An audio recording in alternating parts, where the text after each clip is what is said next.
Hello viewers, welcome to the grow Telugu YouTube channel. ఇంకొక techno funda video తోటి మీ ముందుకు రావడం జరిగింది. టెక్నో ఫండా వీడియో అంటే ఏంటి? ఏవైతే స్టాక్స్ ఇటీవలే బ్రేక్అవుట్స్‌కి గురైనాయో వాటి గురించి. అదేంటి, ఇంతకు ముందే కదా చాలా రకాల వీడియోస్‌లోని బ్రేక్అవుట్స్‌కి గురైందని చెప్తూ వచ్చారు. ఎప్పుడు బ్రేక్అవుట్స్‌కి గురైనప్పుడు ఆ స్టాక్ ఇంకా బలంగా ఈ బ్రేక్అవుట్ అనేది ఇంకా వాలిడేట్ అవుతుందా అని తెలుసుకోవడానికి వివిధ రకాల పారామీటర్స్, మిగతా ఇండికేటర్స్‌ని కూడా చూస్తాము. దాంట్లో భాగంగానే మిగతా పారామీటర్స్ ఉంటాయి. అయితే దాని నుంచి ఒక మంచి పారామీటర్ అయిన రిలేటివ్ స్ట్రెంగ్త్, ఆర్ఎస్ఐ గురించి మాట్లాడట్లే, రిలేటివ్ స్ట్రెంగ్త్ గురించి మాట్లాడుతున్నాం. ఈ రిలేటివ్ స్ట్రెంగ్త్ అని ఈ ఇండికేటర్ ద్వారా అసలు మనం ఏం చూడొచ్చు? మార్కెట్ యొక్క బ్రాడర్ ఇండెక్స్‌తో పోలిస్తే మన పెర్ఫార్మన్స్ ఆర్ ఈ స్టాక్ యొక్క పెర్ఫార్మన్స్ ఎలాగుంది అని. సో, ఈ రిలేటివ్ స్ట్రెంగ్త్ అనేది 0 కన్నా ఎక్కువ ఉన్నట్టయితే ఈ పర్టిక్యులర్ స్టాక్ యొక్క పెర్ఫార్మన్స్ మార్కెట్‌ని దాటుకొని మంచిగా పెర్ఫార్మ్ చేస్తుందని. 0 కన్నా తక్కువ ఉన్నట్టయితే మార్కెట్‌ని దాటి అంతగా పెర్ఫార్మ్ చేయట్లేదని. ఉదాహరణకి ఒక బజాజ్ స్టాక్ తీసుకొని, బజాజ్ ఫినాన్స్ యొక్క స్టాక్ గాని మనం తీసుకొని దీన్ని మనం పోల్చాలి అనంటే నిఫ్టీ 500తో చూస్తే రిలేటివ్ స్ట్రెంగ్త్ ఎలాగుందని తెలుసుకోవడం, దానికన్నా బాగా పెర్ఫార్మ్ చేస్తుందా లేదా అనే విషయాన్ని కొలవడం అన్నమాట. అయితే ఈరోజు నేను ఎంచుకున్న ఈ 5 స్టాక్స్ కూడాను ఒక పీరియడ్ ఆఫ్ కన్సాలిడేషన్‌కి ఎదురైన తర్వాత ఒక బ్రేక్‌ఔట్‌ని ఇస్తూ, ఆ బ్రేక్‌ఔట్ వెనకాతల మిగతా బలమైన కారణాలు ఉన్నాయా అని ఇండికేటర్స్‌ని చూసినప్పుడు రిలేటివ్ స్ట్రెంగ్త్ అనేది 0 కన్నా ఎక్కువ ఉండడం అబ్జర్వ్ చేశాము కాబట్టి వెంటనే మీ ముందుకు తీసుకురావడం జరిగింది. దీని యొక్క భాగంగానే అక్యూటాస్ అండ్ నవీన్ ఫ్లూరైన్ ఇంటర్నేషనల్ విషయానికి గాని వస్తే ఈ స్టాక్స్ గత 2-3 సంవత్సరాలుగా కన్సాలిడేషన్ ఫేజ్‌కి వెళ్ళి అక్కడే ఉండి మళ్ళీ ఇప్పుడు ఆల్ టైమ్ హై బ్రేక్‌ఔట్స్‌ని ఇచ్చిన తర్వాత ఆర్ఎస్ లైన్ అంటే ఈ పర్టిక్యులర్ ఆర్ఎస్‌ని రిలేటివ్ స్ట్రెంగ్త్‌ని చూస్తే 0 కన్నా ఎక్కువ అంటే ఔట్ పెర్ఫార్మన్స్‌కి ఆ పట్ల స్టాక్ అటువంటి ఇండికేటర్‌లో కూడా 0ని దాటింది కాబట్టి ఇవి కూడా మంచి కంపెనీ యొక్క స్టాక్స్ ఇవన్నీ కూడా అని చెప్తున్నాం. కాకపోతే ఇక్కడ మేము ఎటువంటి రికమెండేషన్స్ అయితే ఈ పర్టిక్యులర్ స్టాక్ యొక్క పేర్లు మెన్షన్ చేయడం ద్వారా ఇవ్వట్లేదు. ఇక్కడ ఇలా జరిగిందని చెప్తున్నాం. అండ్ నెక్స్ట్ మేము చెప్పబోయే 5 స్టాక్స్‌ని కూడా ఖచ్చితంగా లాస్ట్ వరకు ఉండి వినేస్తారు అని ఆశిస్తూ ఈ వీడియోలోకి ఇంకా ఆలస్యం చేయకుండా వెళ్ళిపోదాం. కాకపోతే వీడియోలోకి వెళ్ళడానికన్నా ముందు మీరు గాని ఇక మా గ్రో తెలుగు యూట్యూబ్ ఛానల్‌కి సబ్స్క్రైబ్ చేసుకున్నట్టయితే వెంటనే బెల్ ఐకాన్‌ని క్లిక్ చేసుకోండి. ఎందుకంటే ఎంతో ఇంపార్టెంట్ ఇన్ఫర్మేటివ్ కంటెంట్‌ని ఎప్పటికప్పుడు మేము ముందుకు తీసుకొచ్చే ప్రయత్నం చేస్తూనే ఉంటాం కాబట్టి.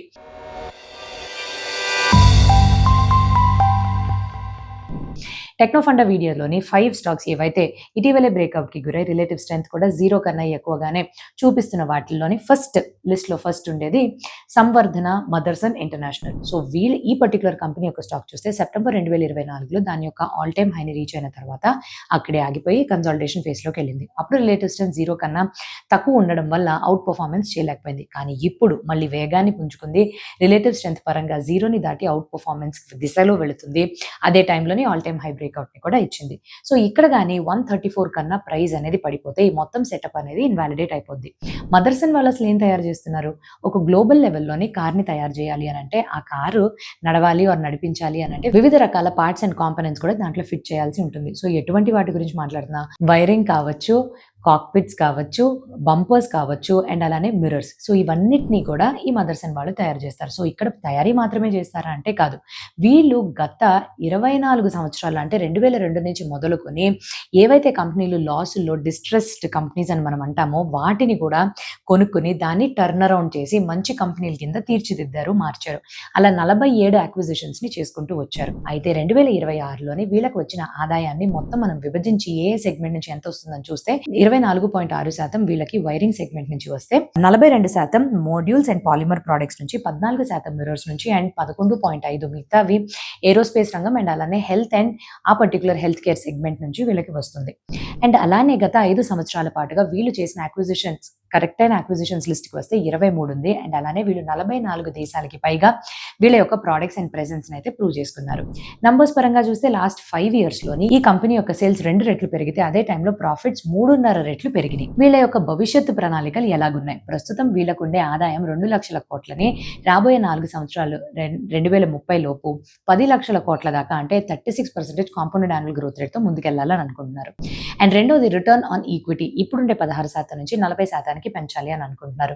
అండ్ మూడో మంచి విషయం ఏంటి అని అంటే వీళ్ళకి ఇప్పుడైతే ఏదైతే ఆర్డర్ బుక్ చేతిలో ఉందో 2026 క్లోజింగ్ నాటికల్లా 9,000 కోట్లు అంటే వీళ్ళకి వచ్చిన ఆదాయం ఆ సంవత్సరంతో పోలిస్తే 7 రెట్లు ఎక్కువగా ఉంది. అయితే వీళ్ళ బ్యాలెన్స్ షీట్‌లో చూసి వీళ్ళ పారామీటర్స్ పరంగా గాని చూస్తే లాంగ్ టర్మ్ బారోయింగ్స్ అంటే దీర్ఘకాలికమైన అప్పులు అనేవి ఈ 4 సంవత్సరాలు 2022 నుంచి 26 మధ్యలోని 8,500 కోట్లు ఉండేది కాస్త 10,250 కోట్లకి పెరిగింది. అంటే 20% వరకు లాంగ్ టర్మ్ బారోయింగ్స్ పెరిగినాయి. షార్ట్ టర్మ్ బారోయింగ్స్ 2024 అప్పులు పెరిగినాయి కానీ ఇప్పుడు అది తగ్గుతూ వచ్చింది. డెట్ ఈక్విటీ రేషియో ఇంత అప్పులు పెరిగినాయి కాబట్టి 0.47 టైమ్స్ అంటే ఇంకా కంఫర్టబుల్ రేంజ్‌లోనే ఉన్నారు. ఇంట్రెస్ట్ కవరేజ్ రేషియో 4.27 టైమ్స్ అంటే వాళ్ళకొచ్చే ప్రాఫిట్స్‌ని బానే కవర్ చేసుకుంటున్నారని తెలుస్తుంది. ఇంత ఎక్కువ మోతాదులో ఎక్స్‌పాన్షన్ అనేది చేస్తున్నారు కాబట్టే డెట్స్ అనేవి తీసుకోవాల్సొచ్చింది. వీళ్ళ దగ్గర ఉండే ఫిక్స్డ్ అసెట్స్ గత 4 సంవత్సరాల్లోనే 80% అంటే 21,000 కోట్ల నుంచి 38,500 కోట్ల దాకా పెరిగిపోయింది. ఫిక్స్డ్ అసెట్ టర్నోవర్ రేషియో 3 రెట్లకి చేరుకుంది. అంటే ఏంటి? నేను ₹1 ఆఫ్ ఫిక్స్డ్ అసెట్‌ని గాని కొన్నాను అనంటే 3 రెట్లు సేల్స్‌ని జనరేట్ చేయగలుగుతున్నానని. కాకపోతే వీళ్ళు సమస్యలు ఎక్కడ ఎదుర్కోవాల్సి వస్తుంది? ఆటో యాన్సిలరీ ఇండస్ట్రీగా మన దేశంలో అతి పెద్ద లెవెల్‌లో వ్యవహరిస్తున్నారు కాబట్టి నార్త్ అమెరికా అండ్ యూరోప్‌లోని ప్యాసింజర్ వెహికల్స్‌కి కావాల్సిన ఎటువంటి డిమాండ్ అనేవి పడిపోతే వెంటనే వీళ్ళకి ఆ ప్రభావం అనేది నంబర్స్ పైన పడిపోతుంది. అండ్ అలానే కాపర్ యొక్క ప్రైజెస్ వీళ్ళ యొక్క వైరింగ్ సెగ్మెంట్‌లోని కాపర్‌ని ఏదైతే వాడతారో దాని యొక్క ధరలు quarter on quarter last quarter చూస్తే 16% పెరిగింది. ఇయర్ ఆన్ ఇయర్ అదే క్వార్టర్‌లో పోలిస్తే 38% పెరిగింది. సో ప్రైజెస్ అనేవి ఇక్కడ ఎఫెక్ట్ అవుతాయి. మొత్తం మీద మదర్సన్ ఇంటర్నేషనల్ గురించి గాని చెప్పాలి అనంటే ఈ పర్టిక్యులర్ కంపెనీకి మొమెంటమ్ అనేది పెరిగింది. గ్రోత్ బానే విజిబుల్‌గా ఉంది. కాకపోతే వీళ్ళకి పెరిగే అప్పులు అండ్ కాపర్ యొక్క ధరలు వీటి మీద మన కన్నైతే ఏసి ఉంచాలి. Company number 2 Aegis logistics. So ఈ పర్టిక్యులర్ కంపెనీ యొక్క స్టాక్ గురించి చెప్పాలి అనంటే జూలై 2024లో చాలా బలమైన బ్రేక్అవుట్ ఇచ్చిన తర్వాత అక్కడి నుంచి మళ్ళీ కరెక్షన్‌కి గురయ్యి రేంజ్ బౌండ్‌లోని కన్సాలిడేషన్ ఫేజ్‌లోకి వెళ్ళిపోయింది. రిలేటివ్ స్ట్రెంత్ ఇప్పుడు గాని చూస్తే 0ని దాటడం వల్ల ఇక్కడ మళ్ళీ వేగాన్ని అందుకుని ఆల్ టైమ్ హై బ్రేక్అవుట్‌ని ఇచ్చింది. కాకపోతే ఈ లెవెల్ 800 కన్నా పడిపోతే ఇన్వాలిడేట్ అయిపోతుంది. సో ఇప్పుడు వీళ్ళు ఏ బిజినెస్ చేస్తున్నారు? సో లాజిస్టిక్స్ ఏజిస్ లాజిస్టిక్స్ విషయానికి గాని వచ్చినట్టయితే ఒక పెద్ద ఫ్యూయల్ ఆర్ ఎనర్జీ అంటే ఒక పెద్ద ఎల్‌పీజీ ఆర్ ఆయిల్‌ని ఇంపోర్ట్ చేసుకొని కెమికల్ సప్లయర్స్ ఎవరైతే మన దేశంలో ఉంటారో వాళ్ళకి కావాల్సిన సేవల్ని వీళ్ళు అందిస్తున్నారు. అంటే ఏంటి? ఇప్పుడు ఏదైతే ఫ్యూయల్ ఆర్ ఎనర్జీ అని అంటే మనం ఎల్‌పీజీ ఆయిల్ ఉంటుంది. సో దీన్ని కావాలి అని అంటే మన ఇతర దేశాల నుంచి దాన్ని దిగుమతి చేసుకోవాలి మన ఇండియన్ పోర్ట్స్ ద్వారా. సో ఇండియన్ పోర్ట్స్‌కి చేరుకున్న ఈ పర్టిక్యులర్ లిక్విడ్ అవ్వనివ్వండి, కెమికల్స్ అవ్వనివ్వండి, ఎనర్జీకి సంబంధించిన ఫ్యూయల్స్ అవ్వనివ్వండి వీళ్ళన్నిటిని కూడా చాలా భద్రంగా స్టోరేజ్ చేస్తూ ఈ పార్ట్నర్స్ వాళ్ళు ఆర్ ఈ ఏజిస్ లాజిస్టిక్స్ వాళ్ళు ఏం చేస్తారంటే డిస్ట్రిబ్యూషన్ కోసం కావాల్సిన చర్యలు తీసుకుంటూ అక్కడ సేవల్ని అందిస్తారు. సో మన దేశంలో ఎవరైతే మొత్తం ఫ్యూయల్ అండ్ ఎనర్జీ కావాల్సిన పార్ట్నరింగ్ అంటే డెలివరీ పార్ట్నరింగ్ ఉంటుందో ఆ సేవల్లోని వీళ్ళు అత్యంత ఎక్కువ స్థాయిలోని ఆ సేవల్ని అందిస్తున్నారు. సో వీళ్ళు రెండు సెగ్మెంట్స్ లో ఆపరేట్ చేస్తున్నారు. మొట్టమొదటిది గ్యాస్ డివిజన్. దీని నుంచి 90% ఆదాయం వస్తుంది. ఇక్కడ వీళ్ళు ఏం చేస్తారు? ఎల్‌పీజీని ఎక్కడి నుంచి తీసుకుని రావాలి దాన్ని సోర్స్ చేయడంతో పాటు మన దేశంకి వచ్చిన తర్వాత పంపిణీని కూడా చేస్తారు. అండ్ రెండోది లిక్విడ్ లాజిస్టిక్స్. సో ఏదైతే కెమికల్స్ కానీ ఆయిల్స్ కానీ మనం ఇతర దేశాల నుంచి ఇంపోర్ట్ చేస్తామో దాన్ని సేఫ్ గా స్టోర్ చేయడంతో పాటు సప్లైని కూడా చేస్తారు. సో అయితే ఇక్కడ నుంచి 10% మాత్రమే వాళ్ళకి ఆదాయం వస్తుంది. కానీ ఎక్కువ మార్జిన్ అనేది వాళ్ళకి మిగిలేది ఈ పర్టికులర్ లిక్విడ్ లాజిస్టిక్స్ సెగ్మెంట్ నుంచే. గత 5 సంవత్సరాల యొక్క నంబర్స్ తీసి కానీ చూసినట్టయితే వీళ్ళ యొక్క సేల్స్ 1.8 టైమ్స్ పెరిగితే వీళ్ళ యొక్క ప్రాఫిట్స్ అనేవి 2.8 టైమ్స్ పెరిగినాయి. ఎందుకు ఇంతలాగా? గత 4 సంవత్సరాల్లో వీళ్ళ యొక్క మార్జిన్స్ ఏదైతే ఉందో 12%ని 17% వరకు పెరగడం వల్ల ఇంత ఎక్కువగా చూస్తున్నారు. అయితే వీళ్ళకి ఇప్పుడు అవుట్లుక్ ఎలాగుంటుంది? వీళ్ళు మేజర్ ఎక్స్పాన్షన్ ఫేజ్‌లోకి వెళ్ళిపోయారు. 2027 కల్లా దాదాపు 11,300 క్రోర్స్ దాకా క్యాపిటల్ ఎక్స్‌పెండిచర్ దిశలో ఖర్చు పెడతాము. అండ్ 2030 నాటికల్లా 47,000 కోట్ల దాకా మేము క్యాపిటల్ దిశలోనే ఖర్చు పెడతామంటే మా బిజినెస్‌ని మేము ఎక్స్పాండ్ చేసుకోవడానికి. సో ఇది ఎలాగా వాళ్ళు నంబర్స్ కింద కన్వర్ట్ చేసుకోగలరు అనేది మనం వేచి చూడాల్సిందే. అండ్ రెండవది చాలా ముఖ్యమైనది పాజిటివ్ విషయం ఏంటి అనంటే వీళ్ళ యొక్క గ్యాస్ డివిజన్‌లో Q4 కల్లా గాని చూసినట్టయితే వాళ్ళు చాలా ఎఫిషియెంట్‌గా పెర్ఫార్మ్ చేయడంతోటి అక్కడ యావరేజ్ మార్జిన్స్ అనేవి ₹7,000 పర్ టన్ వరకు వాళ్ళు చేరుకోగలిగారు. సో ఇది ఇలాగే కొన్ని సంవత్సరాల పాటికి కంటిన్యూ అవుతుందని కూడా నమ్ముతున్నారు. కాకపోతే రిస్క్స్ ఎలాగుంటాయండి? 47,000 కోట్లను వచ్చే 4 సంవత్సరాల పాటుగా వాళ్ళు టెర్మినల్స్ ఏర్పరచుకోవడమో వీటిల్లో గాని ఇన్వెస్ట్‌మెంట్స్ చేశారు అనంటే ఎక్కడైనా డిమాండ్ పడిపోతే అప్పుడు ఈ పర్టిక్యులర్ క్యాపిటల్ ఎక్స్‌పెండిచర్ వల్ల వాళ్ళకొచ్చే లాభం కన్నా నష్టమే ఎక్కువ ఉంటుంది. అండ్ రెండవది ఏదైతే క్రూడ్ లింక్డ్ ఎల్‌పీజీ ప్రైజెస్ అనేవి ఏదో ఒక సమస్యల వల్ల మారిపోతూ ఉండడం వల్ల ఆ సమస్యలు కూడా ఈ కంపెనీ పైనే పడుతుంది. సో ఈ పర్టిక్యులర్ కంపెనీకి లాజిస్టిక్స్ పరంగా గాని ఓవరాల్ వ్యూ గాని తీసుకోవాలి అనంటే మన దేశంలో 7 పోర్ట్స్‌లోనే చాలా వరకు క్యాపిటల్ ఎక్స్‌పెండిచర్‌ని ఖర్చు పెడుతూ వాళ్ళ విజిబిలిటీ ఆర్ వాళ్ళ వ్యాపారాన్ని పెంచుకోవాలి అని అనుకుంటున్నారు. కానీ మీరు ఇన్వెస్టర్స్‌గా వేచి చూడాల్సిన విషయాలు ఏంటి? సో ఎలా వీళ్ళు దాన్ని ఎగ్జిక్యూట్ చేసి ఎంత త్వరగా నంబర్స్ కింద కన్వర్ట్ చేసుకోగలుగుతున్నారు? అండ్ ఈ ఎల్‌పీజీ ప్రైస్ వాలటాలిటీ ఎలా ఉంటుందని చూసుకోవాలి. Company number 3 Minda corporation. August 2024లోని ఈ కంపెనీ యొక్క స్టాక్ పీక్ కి వెళ్ళిన తర్వాత మళ్ళీ కన్సాలిడేషన్ ఫేజ్ లోకి వెళ్ళిపోయిన తర్వాత ఇప్పుడు మరొకసారి రిలేటివ్ స్ట్రెంత్ 0 కన్నా దాటడం తోటి వేగాన్ని అందుకుని 610 కన్నా ఈ రేట్ కానీ పడిపోయినట్టయితే ఇది ఇన్వాలిడేట్ అయిపోతుంది. అయితే మిండా కార్పొరేషన్ వాళ్ళు ఏం చేస్తున్నారు? మిండా కార్పొరేషన్ వాళ్ళు మన దేశంలోని కావాల్సిన లాక్స్ అవ్వచ్చు, స్మార్ట్ కీస్ అవ్వచ్చు, EV components, instrument clusters, wire harnessing, die casting parts ఇవన్నిటిని వీళ్ళు తయారు చేస్తున్నారు. అయితే వీళ్ళు ఎక్కువగా ఆటోమొబైల్ రంగానికి ఈ పార్ట్స్ అని తయారు చేసి అందిస్తున్నారు. సో వీళ్ళకి వచ్చిన ఆదాయాన్ని విభజించి కానీ చూసినట్టయితే దాదాపు 48% ద్విచక్ర వాహనాలు అండ్ 3 చక్ర వాహనాల సెగ్మెంట్ లో నుంచి ఎక్కువ సంపాదిస్తున్నారు. 28% కమర్షియల్ వెహికల్స్ నుంచి అయితే 14% ప్యాసింజర్ వెహికల్స్ నుంచి. అండ్ జాగ్రఫీ పరంగా చూస్తే మన దేశం నుంచి 89% ఆదాయం వస్తే ఇతర దేశాల నుంచి ఎక్స్పోర్ట్స్ నుంచి 11% అనేది వస్తుంది. అండ్ ఇక్కడ వీళ్ళ యొక్క గ్రోత్ అవుట్లుక్ ఎలాగుంది? 19-20% మధ్యలో కాంపౌండెడ్ యాన్యువల్ గ్రోత్ రేట్ తో ఆదాయం పెంచుకోవాలి రాబోయే కొన్ని సంవత్సరాలుగా అనుకుంటున్నారు. అండ్ అలానే 10,000 కోట్ల ఆర్డర్ బుక్ ఏదైతే ఉందో దాన్ని వాళ్ళ యొక్క ఈ సంవత్సరం ఆదాయంతో పోలిస్తే 1.6 టైమ్స్ ఉంది అని పాజిటివ్ గా ముందుకెళ్తున్నారు. కానీ ఇక్కడ మనం చూసుకోవాల్సింది ఏంటి? లాస్ట్ 5 years యొక్క డేటా కానీ తీసి చూసినట్టయితే సేల్స్ 2 రెట్లు పెరిగినప్పుడు నెట్ ప్రాఫిట్స్ అనేది 1.8 టైమ్స్ దగ్గర మాత్రమే ఉంది. అయితే ఇక్కడ ఒక ముఖ్యమైన గమనించుకోవాల్సిన విషయం ఏంటి అని అంటే ఈ కంపెనీ 2023లోని దాదాపుగా 44% ఆదాయాన్ని పెరగడం చూసింది. అండ్ అలానే నెక్స్ట్ వచ్చే 2 సంవత్సరాలు 24లో 25లోని ఇది 8% సింగిల్ డిజిట్ గ్రోత్ కి పడిపోయింది. సో ఎందుకు అలా పడిపోయింది? సో దీనికి వెనకాతల గల కారణం 2023లో అంత ఎక్కువ గ్రోత్ ఉన్నప్పటికీ కూడా నెక్స్ట్ 2 వీలర్ కాంపోనెంట్ ఆ సెగ్మెంట్ నుంచి వచ్చిన ఆటోమోటివ్ డిమాండ్ అనేది ఎక్కువగా పడిపోవడం తోటి వచ్చే 2 సంవత్సరాలకి 8% దగ్గరే ఉండిపోయింది. కానీ వీళ్ళకి మార్జిన్స్ అనేవి అంటే 44% పెరిగింది, 9% పడిపోయింది. ఈ సంవత్సరం చూస్తే ఒక 22% పెరిగింది. ఇలాగ సేల్స్ ఎంత పెరుగుతున్నప్పటికీ మార్జిన్స్ అనేవి స్టేబుల్ గా 11% దగ్గర ఉంటున్నాయి. ఎందుకు? దీనికి వెనకాతల గల ఒక కారణం అనేది ఉంది. Copper prices class pass agreement. So దీని ద్వారా ఏమవుతుంది? వీళ్ళకి వైరింగ్ సెగ్మెంట్ అనేది ఒక ముఖ్యమైన సెగ్మెంటే. సో అక్కడి నుంచి ఎవరైతే OEM contracts original equipment manufacturers తో వీళ్ళు ఒప్పందాలకి ఎంటర్ అవుతారు కదా, సో ఆ ఒప్పందాల్లో స్పెసిఫిక్ గా పాసింగ్ ద ఈ క్లాస్ అనేది ఉంటుంది. ఏం క్లాస్? కాపర్ యొక్క ప్రైజెస్ ధరలు కానీ పెరిగితే మేము మా యొక్క సెల్లింగ్ ప్రైజెస్ ని పెంచుతాము, మళ్ళీ అవి తగ్గితే మేము తగ్గిస్తాము. సో ఇలాగా ప్రైజెస్ ని ఆ కాస్ట్ ని మనం ప్రైస్ లోకి పాస్ ఆన్ చేయడం వల్ల ఈ కంపెనీ యొక్క మార్జిన్స్ అనేది స్థిరంగా 11% దగ్గరే ఉన్నాయి. సో ఇది ఒక మంచి విషయమే. కాకపోతే ఈ సంవత్సరం 22.3% అనేది సేల్స్ మనం పెరగడం చూసాం. సో ఇంతలాగా ఎందుకు పెరిగింది? మొట్టమొదటి GST 2.2 కమర్షియల్ వెహికల్స్ మీద 28% నుంచి 18% వరకు GSTని తగ్గించడం తోటి దాని యొక్క సేల్స్ దాదాపు 21.5% పెరగడంతో ఓవరాల్ గా మళ్ళీ వేగాన్ని పుంజుకుని ఈ 8-9% నుంచి 22% వరకు గ్రోత్ అనేది పెరిగింది. సో ఇదే టైంలోని వీళ్ళు ఎదుర్కోవాల్సిన రిస్క్ ఏంటి? ఈవీ ట్రాన్సిషన్ అనేది అవుతుంది. సో అప్పుడు ఈ ICI కాంపోనెంట్స్ కి డిమాండ్ అనేది పడిపోతుంది. వీళ్ళు కూడా ఈవీ కాంపోనెంట్స్ అనేవి ప్రొడ్యూస్ చేస్తున్నారు, కానీ దాని యొక్క సెగ్మెంట్ విలువ కానీ పెంచలేకపోతే అప్పుడు వీళ్ళ సమస్యల్లో ఇరుక్కోవాల్సి వస్తుంది. సో ఓవరాల్ గా కానీ చూసినట్టయితే 10,000 crore ఆర్డర్ బుక్ ఉంది అండ్ 2030 కల్లా 17,500 crores కి పెరుగుతుంది. సో వీళ్ళు ఉండే ఈవీ ట్రాన్సిషన్ గురించి కొంచెం జాగ్రత్తగా చూడాలి. Company number 4 Netweb technologies. వీటి గురించి చెప్పుకోవాలంటే అక్టోబర్ 2025లోని పీక్ కి వెళ్ళిన స్థాయి తర్వాత మళ్ళీ కన్సాలిడేషన్ ఫేజ్ లోకి వచ్చి మరొకసారి ఇప్పుడు RSI రిలేటివ్ స్ట్రెంత్ అనేది 0 కన్నా ఎక్కువ పెరగడం తోటి వీళ్ళు ఇక్కడే మనం వేచి చూడాల్సి ఉంటుంది.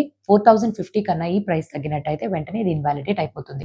ఒక మామూలు వెబ్సైట్ తయారు చేయడానికి అంటే ఒక మామూలు బిజినెస్ కి మామూలు వెబ్సైట్ తయారు చేస్తే సరిపోతుంది. కాకపోతే ఇస్రో వాళ్ళు స్పేస్ కి సంబంధించిన కంప్యూటేషన్స్ చేయాలనో ఆర్ ఒక AI కి సంబంధించిన కంపెనీ చాట్ GPT లాంటి ఒక సాఫ్ట్వేర్ ని ట్రైన్ చేయాలి ఆర్ ఒక మోడల్ ని డెవలప్ చేయాలి అని అనుకుంటే అసలు సిసలుగా కుదురుతుందా? కుదరదు. So super computers and AI కి సంబంధించిన సర్వర్స్ అనేవి ఉండాలి. నెట్వెబ్ టెక్నాలజీస్ వాళ్ళు సరిగ్గా ఈ సూపర్ కంప్యూటింగ్ సిస్టమ్స్ ని అందిస్తున్నారు. సో వీళ్ళు మన దేశంలోని ఎన్విడియాకి సంబంధించిన OEM పార్ట్నర్స్ కింద మారి వాళ్ళకి కావాల్సినట్టుగా AI సర్వర్స్ అయిన ఎన్విడియా గ్రేస్ CPUs అవ్వనివ్వండి అండ్ గ్రేస్ హాపర్ ఆర్కిటెక్చర్ అయిన GH200 ని అందిస్తున్నారు. సో ఎన్విడియాతో పాటు వీళ్ళు మన దేశంకి సంబంధించిన IITs అవ్వచ్చు, ఇస్రో అవ్వచ్చు అండ్ NMDC వాళ్ళకు కూడా వాళ్ళ సేవల్ని అందిస్తున్నారు అండ్ ప్రముఖమైన కస్టమర్స్ వీళ్ళు. సో వచ్చే ఆదాయంలో 50% కన్నా పైగా వీళ్ళకి ప్రభుత్వం నుంచే వస్తుంది. అండ్ ఇక్కడ వీళ్ళ ఫైనాన్షియల్స్ గత 5 సంవత్సరాల్లో కానీ చూస్తే సేల్స్ ప్రాఫిట్స్ 9 రెట్లు పెరిగింది. ఇంత ఎక్కువగా ప్రాఫిట్స్ వస్తున్నాయి. మరి క్యాష్ పరిస్థితి ఏంటి? క్యాష్ లోని బలంగానే ఉందా అని అంటే గత 5 సంవత్సరాలుగా అక్యుములేటెడ్ క్యాష్ ఫ్లోస్ విషయాన్ని గాని తీసుకుని cash flow from operations to operating profit ratio గాని చూస్తే 32% ఉంది. అంటే వీక్ క్యాష్ రియలైజేషన్స్ ఉన్నాయని మనం అర్థం చేసుకోవాలి. అండ్ నెక్స్ట్ వీళ్ళ యొక్క గ్రోత్ అవుట్‌లుక్ పరంగా గాని చూస్తే నెక్స్ట్ వచ్చే 2 సంవత్సరాల్లోని వీళ్ళ ఆదాయం 35-40% మధ్యలో గ్రో అవుతుంది. ఎబిటా 13-14% మధ్యలో గ్రో అవ్వాలి అనే ప్రణాళికని వేసుకున్నారు. అండ్ అలానే ఈ కంపెనీ యొక్క ఆర్డర్ బుక్ 2027 నాటికల్లా 2400 క్రోర్స్ ఉండే ఆదాయం గత సంవత్సరం కన్నా పోలిస్తే 1.1 టైమ్స్ ఎక్కువలోనే చేస్తున్నారు. ఇక్కడ క్యాష్ కన్వర్షన్ సైకిల్ అనేది ఒక ముఖ్యమైన విషయంగా మనం చూడాలి. క్యాష్ కన్వర్షన్ అంత బలంగా లేదు. ఎందుకు? ఇన్వెంటరీ యొక్క వాల్యూ ఆర్ ఇన్వెంటరీ యొక్క డేస్ 84 డేస్ నుంచి 121 డేస్‌కి పెరిగిపోవడం వల్ల. ఎందుకు ఇంతలాగా పెరిగిపోయినాయి అని అంటే ఇన్వెంటరీ యొక్క స్టాక్‌ని వీళ్ళు ఎక్కువగా మెయింటైన్ చేస్తున్నట్టుగా తెలుస్తుంది. కానీ పేయబుల్ డేస్ పెరగడం వల్ల కొంచెం ఈ టెన్షన్, ప్రెషర్ అనేది తగ్గి కాకపోయినా అప్పటికి కూడా వర్కింగ్ క్యాపిటల్ అవసరాలు అనేవి ఎక్కువ అవడంతోటి వీళ్ళు తాత్కాలికమైన అప్పులు అంటే షార్ట్ టర్మ్ బారోయింగ్స్‌ని ఎక్కువగా అసలు లేని జీరో నుంచి ఈ సంవత్సరం నాటికల్లా చూస్తే 271 క్రోర్స్ దాకా బారో చేసుకున్నారు. సో దీని మీద ఒక కన్నేసి ఉంచాలి. ఇన్వెంటరీ అంత ఎక్కువ అయిపోయింది కదా అరే అని బాధపడడం కాదు. ఇన్వెస్టర్స్‌గా అసలు ఇన్వెంటరీ వచ్చే క్వార్టర్స్‌లోని ఇది వెళ్తుందా, సేల్స్ కింద కన్వర్ట్ అవుతుందా, దాని నుంచి క్యాష్ వస్తుందా అనే దానిపైన మీరు కన్నేసి అయితే ఉంచాలి. రిస్క్ పరంగా చూసుకుంటే Q4లోని ప్రమోటర్స్ వాళ్ళ యొక్క రిస్క్ ఆర్ వాళ్ళ యొక్క స్టేక్‌ని 71% నుంచి 66.9%కి తగ్గించుకున్నారు. సో ఇలా స్టేక్ తగ్గించుకోవడం అని అంటే దాని మీద ఒక దృష్టి అనేది పెట్టాలి. టాప్ 5 కస్టమర్స్ 65-70% ఆదాయాన్ని ఇస్తున్నారు. సో కాన్సంట్రేషన్ రిస్క్ ఎక్కువ ఉండడం వల్ల ఏ ఒక్క క్లయింట్ కూడా లేదు అని అంటే ఈ కంపెనీ సమస్యల్లోకి వెళ్ళిపోతుంది. సో ఓవరాల్‌గా చూస్తే ఆర్డర్ బుక్ విజిబిలిటీ 2400 కోట్లు ఉంది. మేనేజ్మెంట్ గైడెన్స్ 35-40% మధ్య ఉంది. And cash conversion cycle 271 crores short term బారోయింగ్స్‌తో మేనేజ్ చేయబడుతుంది. ఇవన్నీ చూసుకోవాలి. Company number 5 ACME solar holdings. So September 2025లోని ఇది ఆల్ టైమ్ హైని రీచ్ అయిన తర్వాత 40% కరెక్షన్‌కి గురయ్యి అండర్ పర్ఫార్మెన్స్ దగ్గర ఉండిపోయింది. సో ఇటీవల రిలేటివ్ స్ట్రెంత్ మళ్ళీ అవుట్ పర్ఫార్మ్ చేస్తూ బయటికి వస్తుంది కాబట్టి ప్రీవియస్ హైని బ్రేక్అవుట్ చేస్తూ వస్తుంది. 295 కన్నా ఈ పర్టికులర్ ప్రైస్ తగ్గిపోయినట్టయితే మళ్ళీ ఇంకొకసారి ఇన్వాలిడేట్ అయిపోతుంది. వీళ్ళు ఎటువంటి బిజినెస్ లో ఉన్నారు? మీ దగ్గర ఒక బిల్డింగ్ ఉందనుకోండి, గవర్నమెంట్ వాళ్ళకి ఒక 25 సంవత్సరాలకి ఒక లీజ్ కాంట్రాక్ట్ లోకి వెళ్ళిపోయారు. అయితే మీకు స్థిరమైన ఆదాయం లీజ్ రూపంలోనో రెంటల్ రూపంలో వస్తూ ఉంటుంది. ఇలాంటి మోడల్ నే ACME సోలార్ హోల్డింగ్స్ వాళ్ళు కూడా చేస్తున్నారు. కాకపోతే ఇక్కడ బిల్డింగ్స్ బదులుగా wind and solar power plants ని వీళ్ళే తయారు చేసి దాని నుంచి విద్యుత్ ని సరఫరా చేసే మోడల్లోని పవర్ పర్చేస్ అగ్రిమెంట్స్ ద్వారా 25 సంవత్సరాల వరకు గవర్నమెంట్ చేత బ్యాక్ అయిన NTPC వాళ్ళకి వీళ్ళు పవర్ ని అమ్ముతున్నారు. సో అయితే ఇక్కడ వీళ్ళ యొక్క ఫినాన్షియల్ ట్రెండ్ విషయానికి కానీ వస్తే 2023లోని వీళ్ళంతగా బాగా పర్ఫామ్ చేయలేకపోయారు. ఎందుకు? ఇక్కడ అప్పుడప్పుడే వీళ్ళు ఫెసిలిటీస్ ని అంటే అసెట్ మానిటైజేషన్ స్కీమ్ లోకి వెళ్ళారు. ఆపరేషనల్ కెపాసిటీ చాలా తక్కువ ఉండడంతో 2024లో మళ్ళీ ఏమైంది? వీళ్ళు కొంచెం కొత్త కెపాసిటీని పెంచగలిగారు కానీ ఒక డైవెస్ట్మెంట్ జరగడం వల్ల 369 మెగావాట్స్ కెపాసిటీ అనేది మళ్ళీ వెళ్ళిపోయింది. మళ్ళీ ఇక్కడ 2025లోని కొత్త ప్రాజెక్ట్స్ కమిషన్ అయినాయి కానీ మొత్తం సంవత్సరానికి అవి సరిపడలేదు. కానీ 2026లోని మళ్ళీ ఈ నంబర్స్ యొక్క ఎఫెక్ట్ అన్ని ఇప్పుడు మనకు తెలుస్తుంది. సో సేల్స్ పరంగా పవర్ జనరేషన్ పరంగా కానీ సేల్స్ చూస్తే 61.1% అంటే ఆల్ టైమ్ హైని నమోదు చేసుకుంది. సో ఇక్కడ గ్రోత్ అవుట్లుక్ చూస్తే వీళ్ళ యొక్క బ్యాటరీ స్టోరేజ్ వీళ్ళకి మేజర్ గ్రోత్ ట్రిగ్గర్ గా మారుతుంది. అంటే బ్యాటరీ అసెట్ మర్చెంట్ బేసిస్ లో ఆపరేట్ చేస్తుంది. పీక్ అవర్స్ లో 8 నుంచి 10 రూపాయలు పర్ యూనిట్ దాకా సేల్ అనేది చేయొచ్చు అని ఇక్కడ భావిస్తున్నారు. ఎబిటా మార్జిన్స్ దీని వల్ల 75-80% దాకా రీచ్ అవుతాయని అంచనా. కాకపోతే రిస్క్స్ ఎలాగున్నాయి? కంపెనీకి ఆల్రెడీ 4.8 గిగావాట్ ప్రాజెక్ట్ అనేది పైప్ లైన్ లో ఉంది. అండ్ బ్యాటరీ స్టోరేజ్ ప్రాజెక్ట్స్ కి కూడా సబ్స్టాన్షియల్ గా ఫండింగ్ అనేది వస్తుంది. అంటే 75% అప్పులు తెచ్చుకుంటే 25% వీళ్ళ సొంత ఫండ్స్ అనేవి వాడుతున్నారు. ల్యాండ్ అక్విజిషన్, ట్రాన్స్మిషన్ ఇన్ఫ్రాస్ట్రక్చర్ లో ఎటువంటి డిలేస్ అన్నా ఫేస్ చేస్తే వెంటనే ఆ ప్రభావం వీళ్ళ మీద పడిపోతుంది. సో ఓవరాల్ గా చెప్పాలి అని అంటే మొమెంటం పెరిగింది. 10 gigawatt capacity target, 15 gigawatt best target, 12,475 crore capex pipe line లో ఉండడం వల్ల స్ట్రాంగ్ గానే కనిపిస్తుంది. కానీ ఇన్వెస్టర్స్ గా వచ్చే రాబోయే క్వార్టర్స్ లో ఎలా ఉంటుంది పర్ఫార్మెన్స్ అనేది మీరు వేచి చూడాల్సి ఉంటుంది. సో ఇవ్వండి ఏవైతే 5 కంపెనీ యొక్క స్టాక్స్ ఆల్ టైమ్ హై కన్నా ఎక్కువ బ్రేక్అవుట్ స్థాయిలోకి పెరిగినాయి. అండ్ అలానే వాళ్ళ యొక్క రిలేటివ్ స్ట్రెంత్ కూడా 0 కన్నా ఎక్కువ అవడంతో ఇవి ఎంచుకుని ఒక టెక్నో ఫండా వీడియో చేయాలని మేము ముందుకు రావడం జరిగింది. అయితే మేము ఎటువంటి రికమెండేషన్స్ ఇవ్వటం లేదు. ఈ పర్టికులర్ వీడియోని ఒక ఎడ్యుకేషనల్ కంటెంట్ కోసం మాత్రమే ఇలాగున్న ఈ పారామీటర్స్ ఇట్లాగా అనే ఒక ఇన్ఫర్మేషన్తో మీ ముందుకు రావడం జరిగింది. ఇంకా మంచి వీడియోతో మీ ముందుకు రావడానికన్నా ముందు have a happy and very safe investment. Thank you.